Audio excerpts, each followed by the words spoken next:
Alors bonjour à toutes et à tous et bienvenue à cette session numéro 4 du cours Introduction au développement web. Mon nom est Guillaume Simard, enseignant au Cégep de Sainte-Foy en informatique, programmation web, mobile et cybersécurité. Donc on a vu quand même pas mal de choses jusqu'à maintenant, des notions fondamentales pour le développement d'un site web, donc la structure d'un document HTML, les balises HTML, les attributs. Si on se souvient bien, dans une balise comme IMG, il y a l'attribut SRC qui nous permet de définir le lien vers cette image-là, où elle se trouve dans notre structure de dossier.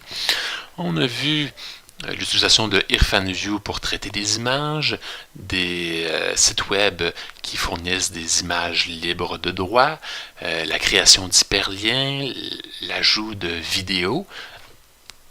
Dans notre page web, on a écrit du code et maintenant la prochaine étape, c'est de valider notre code au W3C. Donc le W3C, c'est l'organisme qui vise à définir les normes par rapport au HTML et au CSS, entre autres. Donc, il offre un outil de validation. On a juste à taper W3C Validator sur Google et on va tomber sur cette page-là. Donc, cette page-là nous présente la possibilité de spécifier l'adresse d'un site web. Donc, si vous avez votre site web en ligne, vous pourriez spécifier l'adresse ici.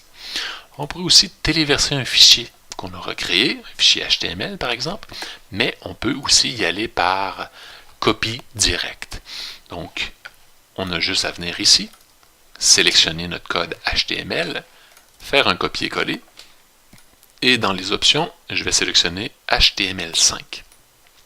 Donc, et je vais lancer la validation du code HTML. Donc, ça prend quelques instants et je me retrouve avec un rapport détaillé où il y a des avertissements, mais aussi des erreurs. Donc, on va tenter de réparer ces erreurs-là pour avoir du code le plus propre possible, mais qui soit bien interprété par les différents navigateurs.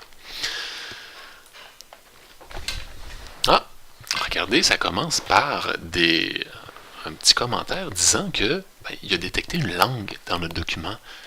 Ça semble être du français. Donc, il nous dit peut-être que tu devrais ajouter l'attribut lang, fr, dans la balise HTML. Donc, oui, c'est une bonne idée. Donc, on va faire un copier-coller de ce qui m'a été proposé et on va venir y aller ici, l'ajouter. Une erreur fréquente par rapport, puis elle se répète souvent, on voit, c'est tout le temps la même erreur. Ça me dit que dans l'élément IMG, donc mes images, il manque un attribut, l'attribut alt. L'attribut alt, c'est pour du texte alternatif à une image. Donc, il y a des non-voyants qui naviguent sur Internet à l'aide de claviers de braille et de lecteurs vocaux. Donc, vous avez peut-être déjà rencontré une personne qui navigue sans ses yeux. Et donc, qu'est-ce qui se passe quand elle se retrouve devant une image? Elle ne peut pas vraiment la voir. Donc, c'est le alt qui va prendre la relève. Donc, le lecteur vocal, par exemple, va lire la description qui se retrouve dans l'attribut alt. Donc, oui, je trouve que c'est une bonne pratique là, au niveau respect des utilisateurs d'ajouter cet attribut-là. Donc, je vais venir ici, identifier mes balises IMG, donc j'en ai quelques-unes ici, et je vais tout simplement ajouter l'attribut alt égale, et entre guillemets, je vais ajouter photo de légumes frais. Donc, ça c'est mon premier alt, et je vais l'ajouter ici pour l'autre image, les zones bleues. Caractéristiques des zones bleues. Et il y a une autre image ici pour le cancer. Donc, ça parlait des viandes transformées sont cancérigènes.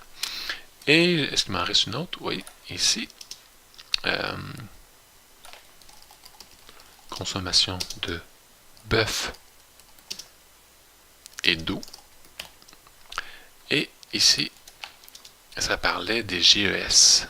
Donc, de GES pour les produits animaliers. Et donc, je me retrouve à avoir réglé ce problème-là, je crois. Mais on va valider pour être sûr tout à l'heure. Encore une fois, c'est ça ici. Puis il est écrit The frame border attribute on the iframe element is obsolete. Ah, mais si vous vous souvenez, c'est le iframe qui a été copié du site web de Google, de YouTube. Et ça me dit qu'ici, il y a un attribut, frame border est égal à 0, qui n'est plus valide. Donc, bon, pour lui faire plaisir, je vais le retirer et je vais vous dire que je sais pas, excusez-moi, je sais pas exactement ce que fait le frame border, mais j'imagine peut-être que ça ajoute une bordure autour de la vidéo et là c'est à 0, fait qu'il n'y a pas vraiment de bordure. Ça doit être en pixels. Donc je sauvegarde mon document et je vais recopier, recoller. Je vais faire valider et bon, bonne nouvelle, le document semble être sans erreur, sans avertissement, et je n'y vois que du vert. Donc, c'est une excellente nouvelle. Donc, je suis plus confiant de savoir que j'ai écrit du bon code et que les navigateurs vont bien interpréter le code HTML que j'ai écrit et aussi que Google et les moteurs de recherche comme DuckDuckGo ou Bing, quand ils vont se promener sur mon site web, tout va être clair, tout va être fait selon les normes. Et qu'est-ce que ça a modifié au niveau de l'apparence? Ben, je crois que ça n'a pas modifié grand-chose.